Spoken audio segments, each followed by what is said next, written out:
Sahana Bhavatu Sahano Bhunaktu Sahaviriyam Karvavahai Tejasvinavaditamastu ma Vidvishavahai. Om Shanti Shanti Shanti. May God protect both teacher and student. May He nourish us together. May we work together with great energy. May there be no hate among us. Om, peace, peace, peace.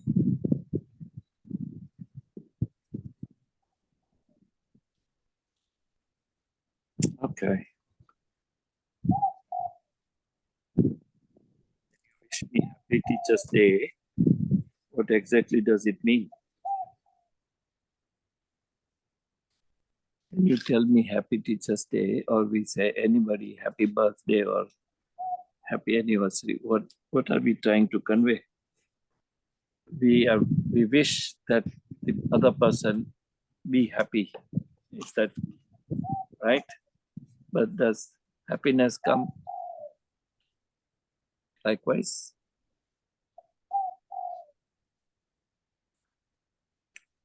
Remember, in spirituality, happiness is your nature. Happiness does not belong to anybody. It does not part of any object. So we always be happy. We are always happy. But thank you very much anyway. You are teacher on your own manner, So you are teacher, you are role model for many in your family, in your friends. So greetings on Teacher's Day. So what was the last that we spoke?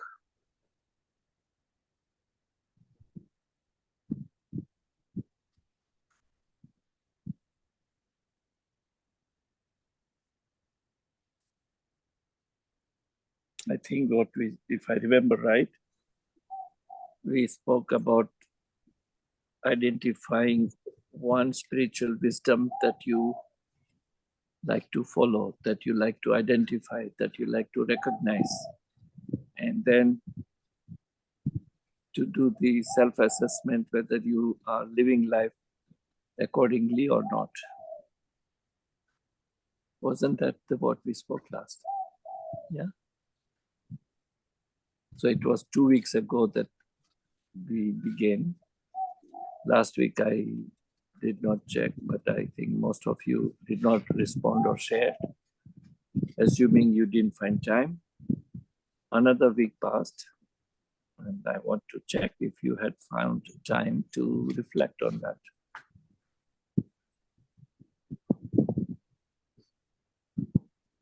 No? That's okay. Acharya, we were also discussing last time, does dhyana bring about gyan, or gyan brings about dhyan? Yes. So these are the pointers that we raise, and we have to reflect on it. We have to make a contemplation or reflect upon these short sentences or a short saying. What is our understanding of all such things? And I want to ask you to share, because I like to encourage all of you to share, open up, whatever you thought, whatever is your thought. There's no examination, there is no right or wrong. Does the jnana bring the dhyana or the other way around? I think Aditi and Ritu had expressed some thoughts on that last time.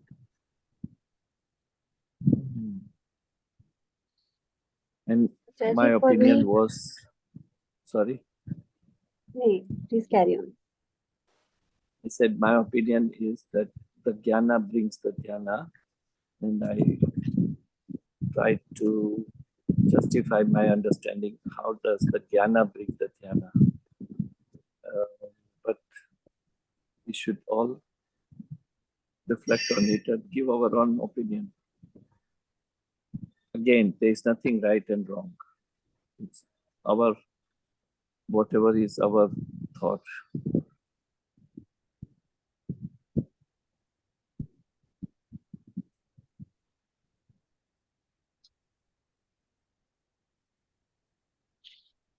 Acharya, I now feel that they both are complementary to each other.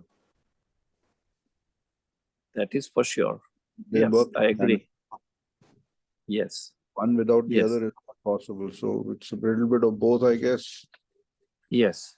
Just Gyan Yes. will not bring Dhyan, and just Dhyan is not going to get, probably. That's right. Yes. Yes, that's a fundamental. That's both the two sides of the coin. But what we're trying to say is that does the Gyan enhances the experience of dhyana, or is it other way around? The experience of dhyana enhances the jnana. That's the point. In my opinion, it is the jnana which enhances the dhyana. And I try to explain it how, because there is something called meditation that we do for a while, Correct. and you have a peaceful feeling after this. But if you have already attained some amount of spiritual knowledge or wisdom, it stays with you. That becomes your meditative state. Because no matter in what activity you are engaged in, your conscious mind knows that it is only performing a role. You are just the being and your consciousness. Because of the role that we have accepted, we are performing that role. And therefore, we must do our best. That is the spiritual wisdom. And with that, you are always in meditative state. That is my opinion.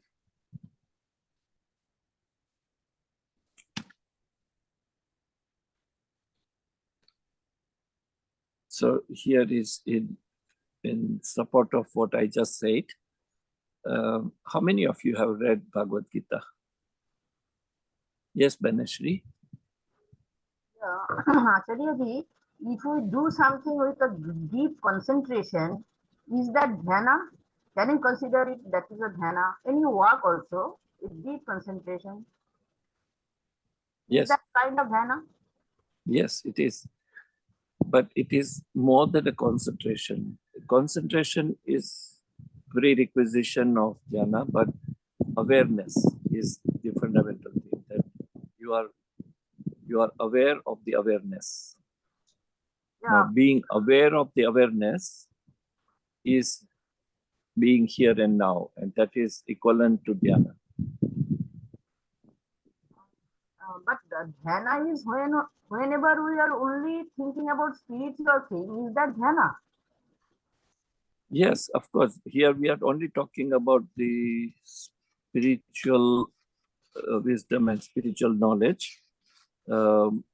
It is like you are sitting and in the temple and doing chanting, whatever chanting that you do. What's the difference of that chanting and chanting of, let's say, any random word? You may be absolutely in silence and stillness, but you're mentally chanting. Let us say, Coca-Cola, Coca-Cola, Coca-Cola, Coca-Cola. You go on chanting, yeah? So what is happening? Remember, the objective of chanting initially is to avoid the disturbance of other thoughts in your mind, yeah? So that you are able to focus on one point of whatever nature, whatever you are chanting, you are into that. Yeah, you become a chanting. You do not chant, but you become a chant. That's the objective. So for that, whatever words that you chant has no meaning. Yeah, you are only trying to reduce the traffic of your thought. So from the volume, you narrow it down to oneness of one thought, and then you improve your thought. You give a direction to your mind that you, instead of chanting Coca-Cola, you chant Om, which brings about more vibrational value, and it gives you because of the background of Sanatana Dharma, that Om is considered to be of spiritually higher value. So you chant Om. But imagine a culture which is not aware of the value or significance of Om. For that person, chanting of Om is equivalent to chanting of Coca-Cola, isn't it? Because we all know the value of chanting Om or any other mantra or any other sloka. We know the meaning of those things properly, all right? So we attach value to it. But the culture, the person who has no exposure to that culture, to that wisdom, for them, that chanting is equivalent to chanting any other word. So, fundamentally, the word of chanting is only to bring from many thoughts to one thought. And then finally, you have to drop that thought as well, drop the chanting, and merge into the silence.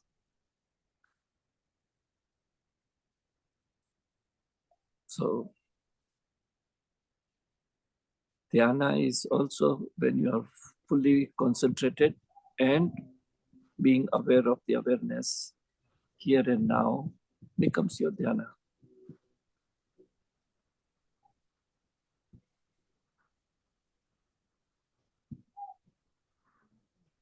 So today I was thinking of speaking on the silence and stillness. We always talk about it. I have always mentioned it, to maintain silence and stillness. So what I'm going to do is I'm going to read some notes that I have written, which I thought I would share it to you by WhatsApp or on our group. But this I made it just last evening, so I didn't have time to do that. But nevertheless, I can read it to you now, and then we speak about it, or rather I ask you your comment on it. So here are my thoughts. It is not based on any literature or any teacher or any guru. It's just that I was thinking of why we continuously emphasize on silence and stillness. Of course, there is another S called solitude, which I have not included today, but silence. So first thought is that the silence is the source of the silence itself. Where is the silence come from? How does the silence emerge? The silence is the source of the silence itself. It does not come from anywhere. That is the nature of the existence. The unmanifested existence. The silence is the source of the silence, and the sound arises from the silence, and it exists in silence, and it dissolves in silence. So now take a moment and think, what is the sound? Whatever that you are hearing now, whatever sound that you are hearing it only because there is otherwise a silence. So the sound arises out of silence. It exists in silence. Yeah. Only if there is silence, it exists. If there is no silence, it is only sound, which doesn't happen. When you play whatever instrument or speak continuously, there is always a time frame. There is always a time limit. And beyond that time, there is a silence. So the sound exists in silence. And when it resolved, when it is dissolved, when it sound does not exist, it dissolves into the silence, which means the silence is the base of any sound. And silence is the nature of unmanifestation. So in our Upanishads, it is mentioned that there is a Nirguna Brahman, which is a name and shapeless, formless existence, which is unmanifested power, energy. That is silence. Yeah. The silence has no other adjective. It is silence, and silence is the source of silence. Whereas the speech or sound is part of the manifestation. Call it a nature, Maya, whatever. Now, when we talk about maintaining a silence, which means in one way or the other, we are trying to do something to maintain silence, which is okay initially. But ultimately, the nishabda or the silence is not to be done, but to become a silence. Now this, I have borrowed, or I am highly impressed by this sentence given by Ramana Maharshi. Ramana Maharshi always emphasized on becoming a silence.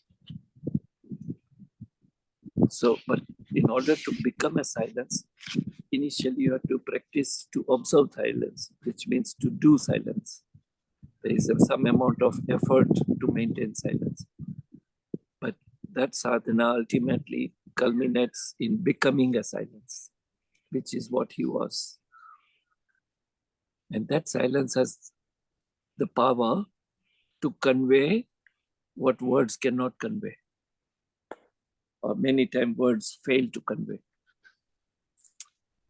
Many times, no matter how intelligent or intellectual you are, whatever manner that you try to present your thought by using different words, it may not convey as efficiently as the silence can convey. And this is the opinion of or practice of Bhagwan Ramana Maharshi. And there are many incidents whereby the people who visited him to attain or to gain some wisdom realize there is nothing to gain, there is nothing to know, just because in silence the wisdom was conveyed. So how do we practice silence initially in our day-to-day life? It's not just while sitting in dharana and dhyana that you maintain silence, but if you want to be, your character, your personality is of the nature of being silent, how do we practice it? Very easy way. Use of less words to convey your thoughts and feelings is the best way to learn how to maintain silence. So if I have to say something, instead of conveying the same message in a manner that would take 10 sentences or 10 words, if I can find the method by which I can convey the same thought with maybe 2 or 3 words, instead of using 10 words. Now, how is that possible? That is only possible when it requires tremendous awareness of the subject. Yeah. When you have made your study, when you are, and how that happens, how does this tremendous, how do you require the tremendous knowledge of the subject? Only when you are conscious and aware of what you are trying to convey. Yeah. We take it for granted. We go on talking, we go on making discussions, but half the time we do not realize what we are talking. If you try to record your conversation and listen to it later on, you may realize, why did I speak so much? I could have conveyed this in much shorter manner. Because you were not fully aware of what you are talking, of the subject that you are conveying. Therefore, you needed to speak so long. The use of less words is the one method by which you can practice to be in silence. Now, on a macro level, so this is at micro level, at our individual level. But when we talk about the nature at the macro level, all elements, our basic fundamental elements such as the sky or ether or water or fire or air, essentially they are in mode of silence. They are in mode of silence. Now you may say that there is a windy day, there is a sound, but that's only on surface of it. Or the waves, the sound of waves on the water. Now remember, it is again sound on the surface of the water. But in essence, as a nature, original nature of this element is the silence. The sound that you perceive of these elements on the surface of elements, in essence, it is always a silence.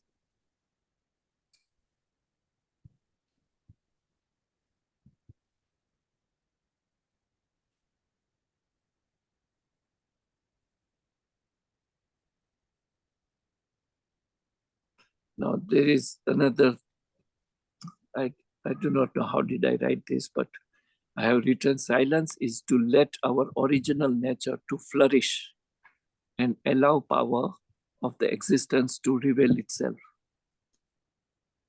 You see, I think this is out of my pleasure of my last evening meditation. Actually, I can't say evening, it was late evening, almost at night. Silence is to let our original nature flourish. Yeah, our original nature is the silence, is being pure consciousness. And it flourishes, or it comes on surface, and you are revealed the existence, the power of existence. You realize the oneness, feel connected. So we being a micro level, we being the individual, how do we get feeling of being connected on a macro level with existence itself? It is when you are in silence and, of course, the stillness. Stillness of body and, if possible, stillness of your mind.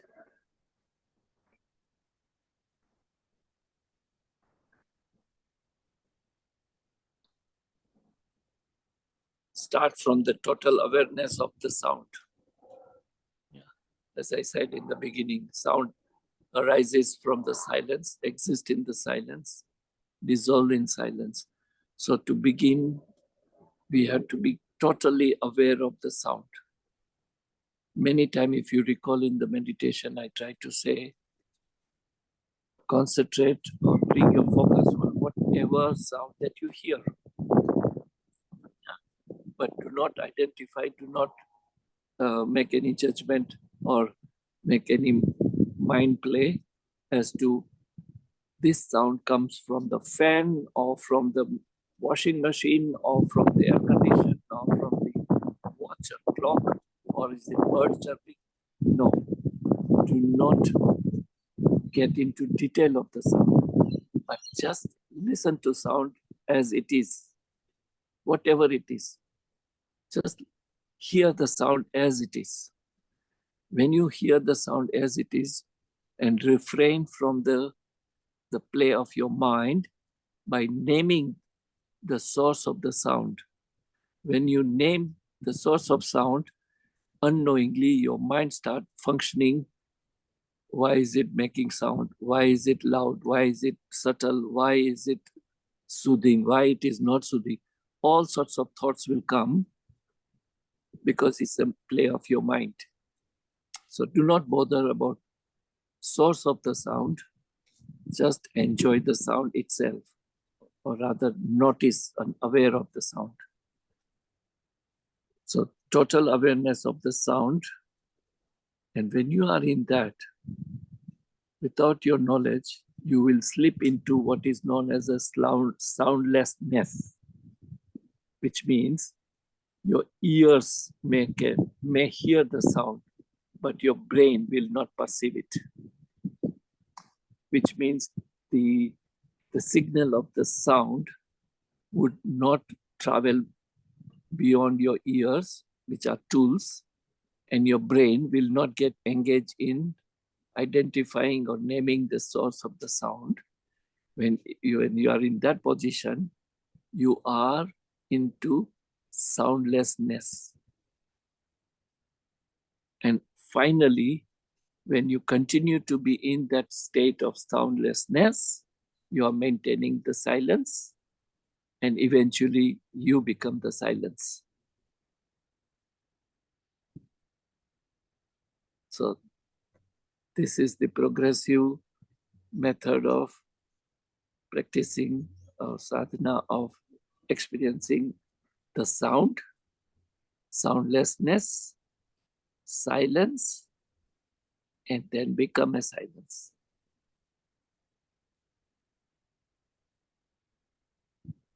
So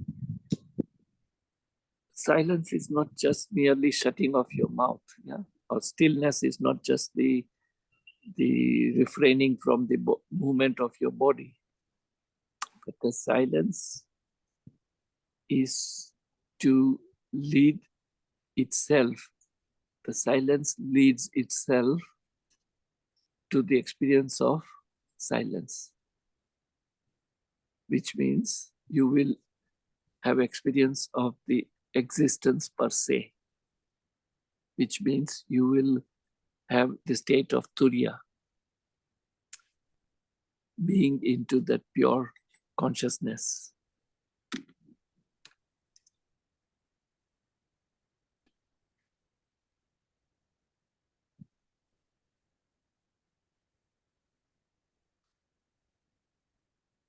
Again, when I said, and I repeat this, that I keep saying, do not recognize the source of the sound or identify or name this, the object or the source of the sound, is to be in the mode of acceptance. Acceptance.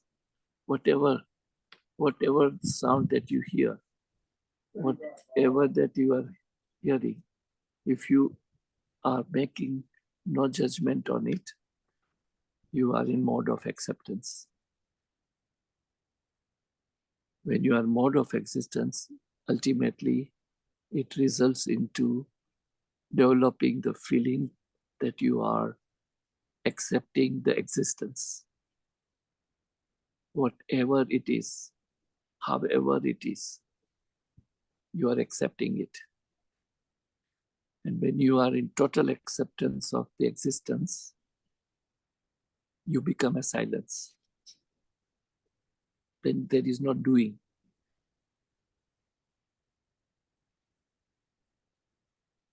And by observing this kind of sadhana, experiencing the silence, it results into stillness, and stillness of your mind.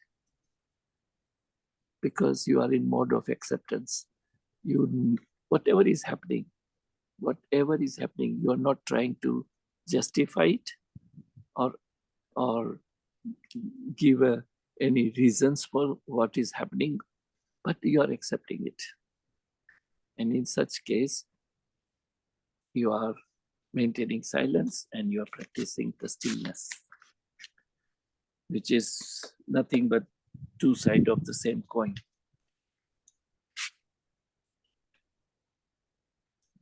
This is also a method of connecting to the existence, experiencing the consciousness, that you are the consciousness.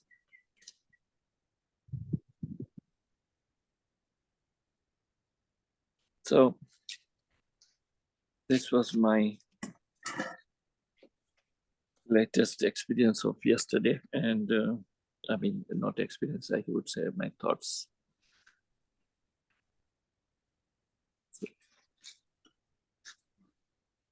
And now I like you to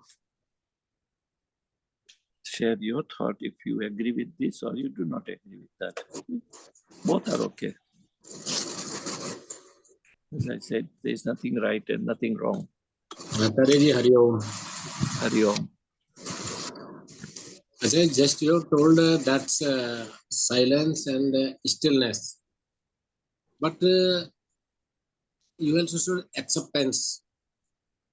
So many people are, if somebody will say they are angry or somebody is listening and they are keep quiet. That means you have gone to up to Turiya. Silence means up to state of Turiya. So Turiya is the very difficult stage. First, let me explain that it is not always that when you are angry and you maintain silence, so therefore you are maintaining silence. It is not something that forces you to do.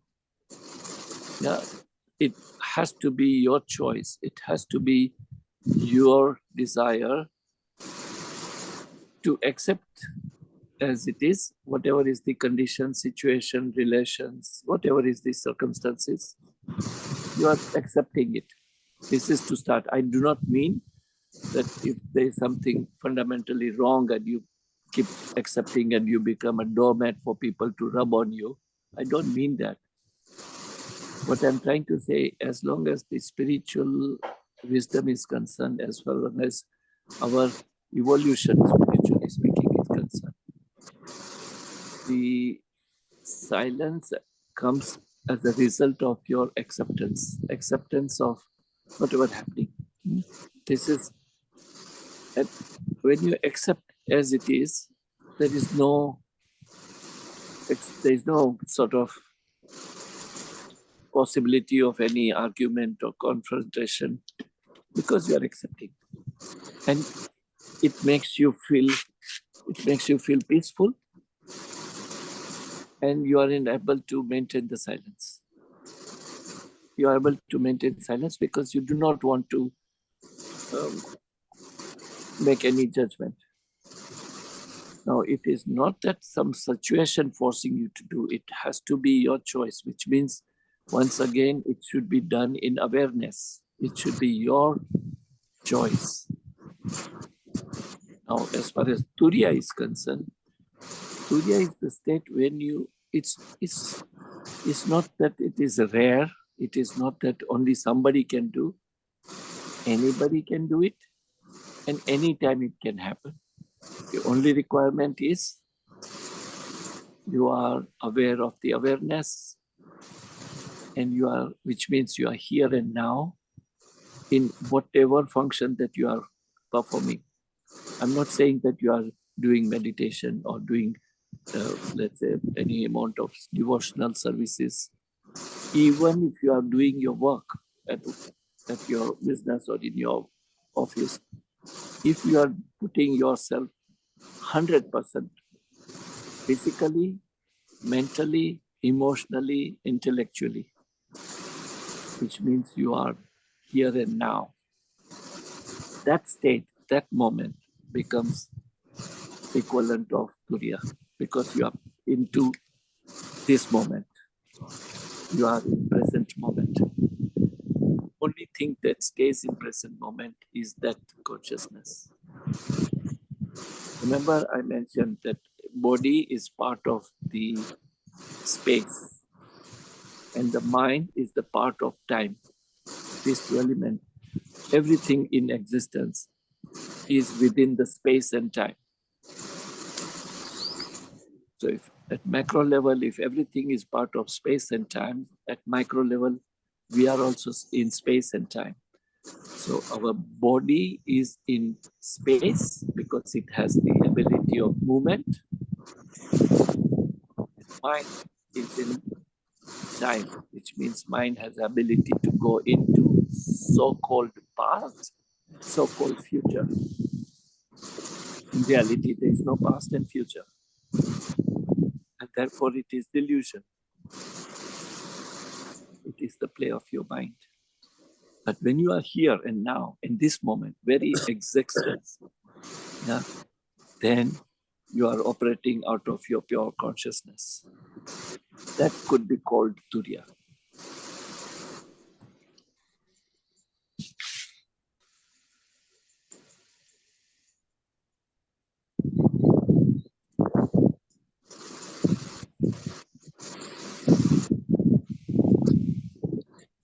Okay, Acharya ji. Acharya ji, But, is this a stage or do they work simultaneously? Does silence lead to stillness, or Well, they both work? we have to practice it. Does the silence bring us the stillness? My experience is the stillness brings the silence. The moment I am in avoid every kind of starting point is my physical form. My physical form is motionless. Yeah. When I say motionless, physical motion, my speech, my hearing, as well as my thought to great extent. When it is in stillness, silence is part of it. It becomes the easy to observe the silence, to become a silence.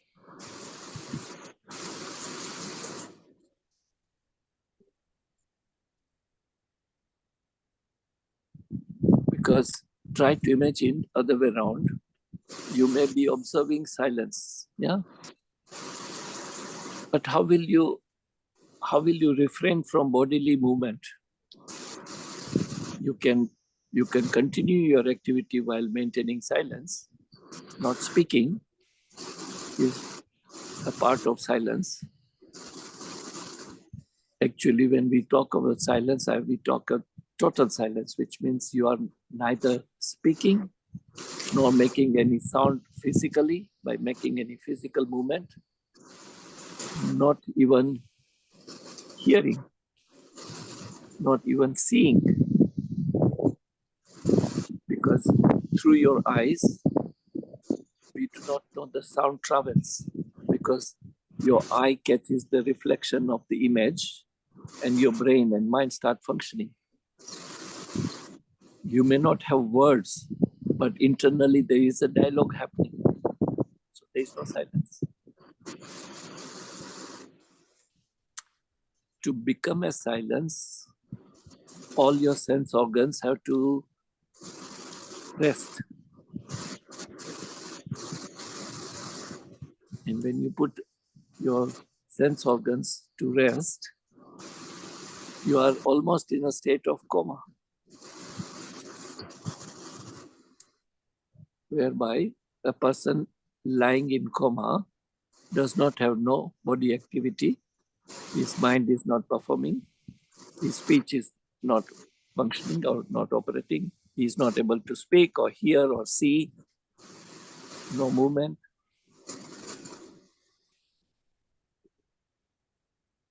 But the difference is that coma is the medical, let's say, inefficiency or medical result of any ailment, which is not the choice. Yeah. Whereas this observing silence and stillness must be your choice. That's the difference between coma, state of coma, and dharana and dhyana. There is no Maintaining awareness silence and stillness. But Acharya, I feel if you are silent by inside, then there is no problem of jumping and all. If you are silent by inside. Yeah. So when you say silent inside, which means your mind is not active. You are thoughtless. Moment you have thought, your mind is active. That means you are not silenced internally. And this is why everyone recommend to use different methods to achieve that point of maintaining silence physically and mentally. What is the method? Chanting. What is the chant? Chant of some values. Whichever you have, let's say, in your personal man, you have attachment or your higher value for certain mantra or certain names or certain chanting. Do that, but focus on that only, nothing else. That leads you to point which is soundlessness.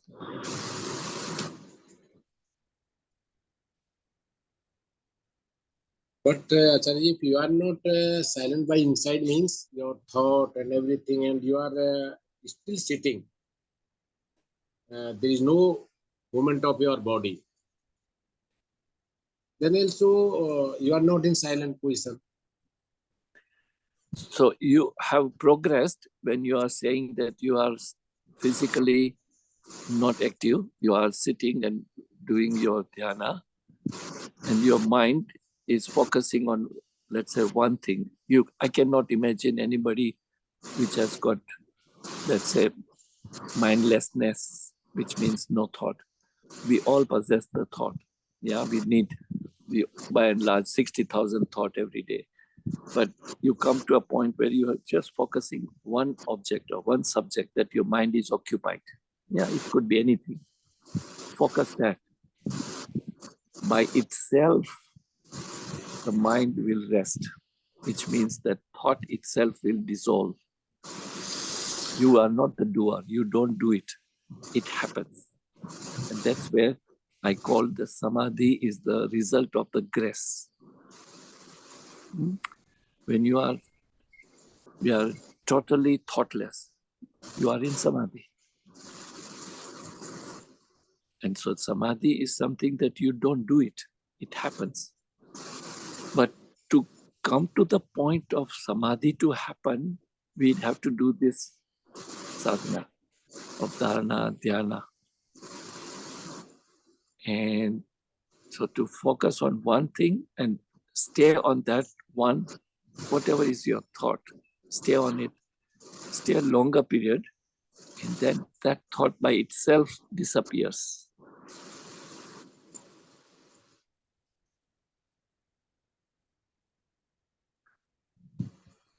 But this needs, for sure, for all of us, it needs continuous presence of mind and practice sadhana.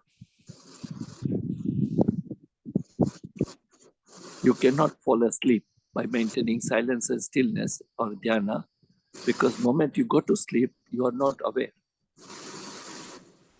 The key factor is to be aware and try to find the meaning of the word being aware of awareness itself. being aware of awareness itself. Yeah, that requires your presence of mind, and which is also known as mindfulness. And once you are mindful, the state will come when you become mindless.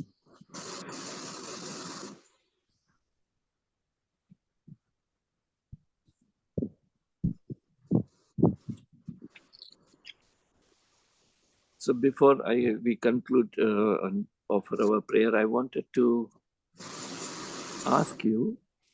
I asked. Yes, Banishri, please ask. Basically, what is the difference between awareness and consciousness? Between? Awareness and consciousness. There is a difference. There is a difference. Awareness happens when there is a consciousness. Yeah. So, but consciousness itself is aware of itself. So the nature of consciousness is awareness. But for us, at our Jivatma level, at our individual level, awareness is the result of consciousness. But when you reach the level of knowing that you are the pure consciousness, then there is no difference between consciousness and awareness. But there is always within everybody, there is a bit of consciousness, no? For all of us, practically speaking, there are two different things, awareness and consciousness. You are aware of certain objects or subject, but the consciousness is this essence of that awareness.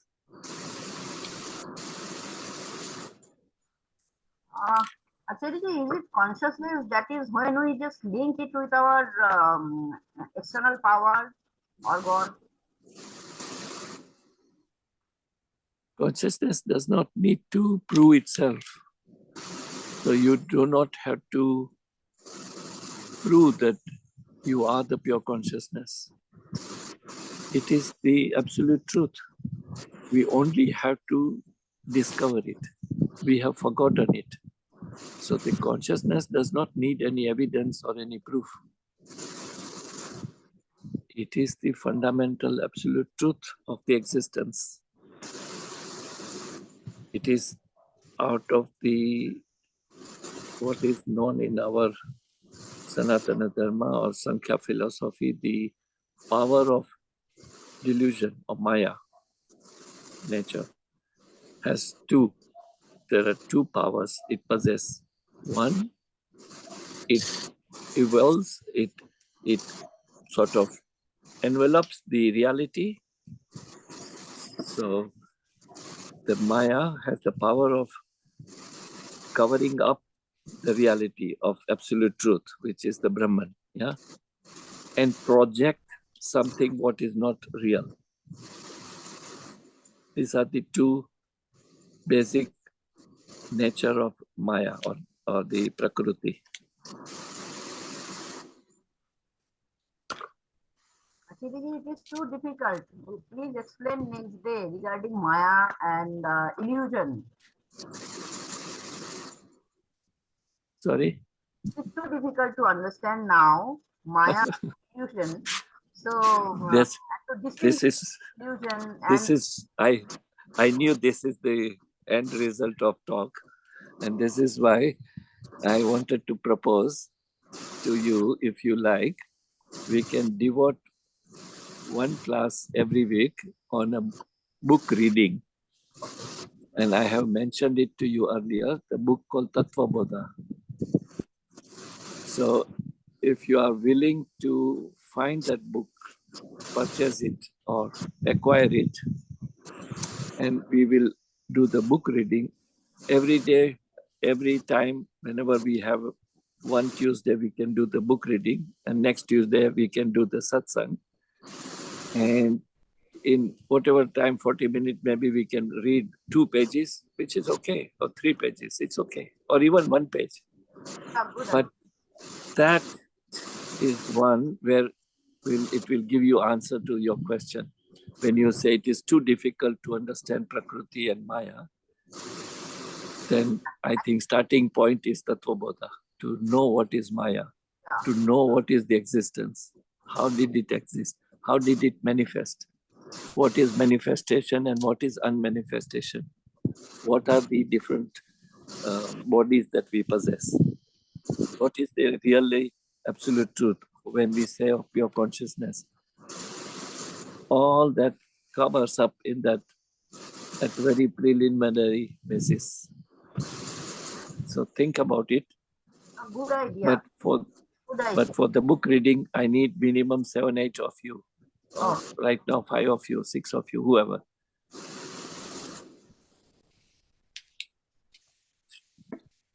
So in a rotation, all of us will read the paper, the book. Acharya, Tattvabodha is written by some author. Yeah, see, he got one. Okay, Kapilji has one. Okay. So bring the copy of Tattvabodha. Of course, my Just Tattvabodha. send this. Kapilji bhejna this. Just send in a group. We will purchase it. So I have Tattvabodha from the other publisher, which I will share. You can pick anything, doesn't matter, this book or that book, as long as it content is the correct one. Okay? Just send that's author or publisher that is having correct contents. If you could just send it in group, we will purchase that one only. All right. So maybe if everybody are happy to do it, we alternate Tuesday we do the reading, and following Tuesday we do the debate on what we have read. Is that okay? Yes, Acharya. Good. All right. So let us conclude by offering the prayer.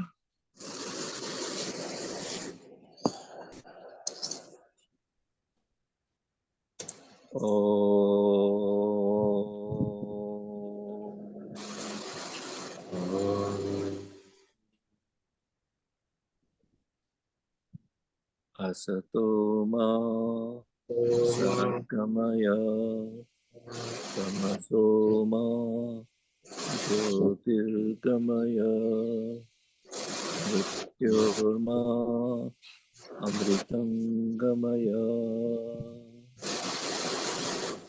loka samasta sukhino bhavantu. Loka samasta sukhino bhavantu. Samasta loka sukhino bhavantu. Om Shanti Shanti Shanti.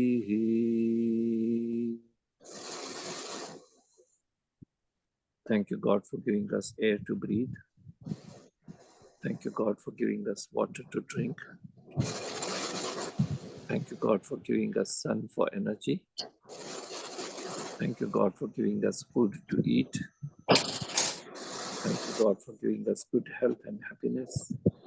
Thank you, God, for giving us positivity. Thank you, God, for giving us all that we deserve. Thank you, God, for your love, protection, guidance, blessings. Thank you, God, for the existence. Thank you for giving me a chance to serve you.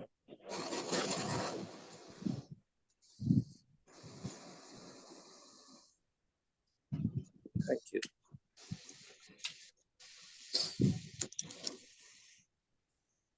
Thank you. Have a blessed day. Thank you. Thank you.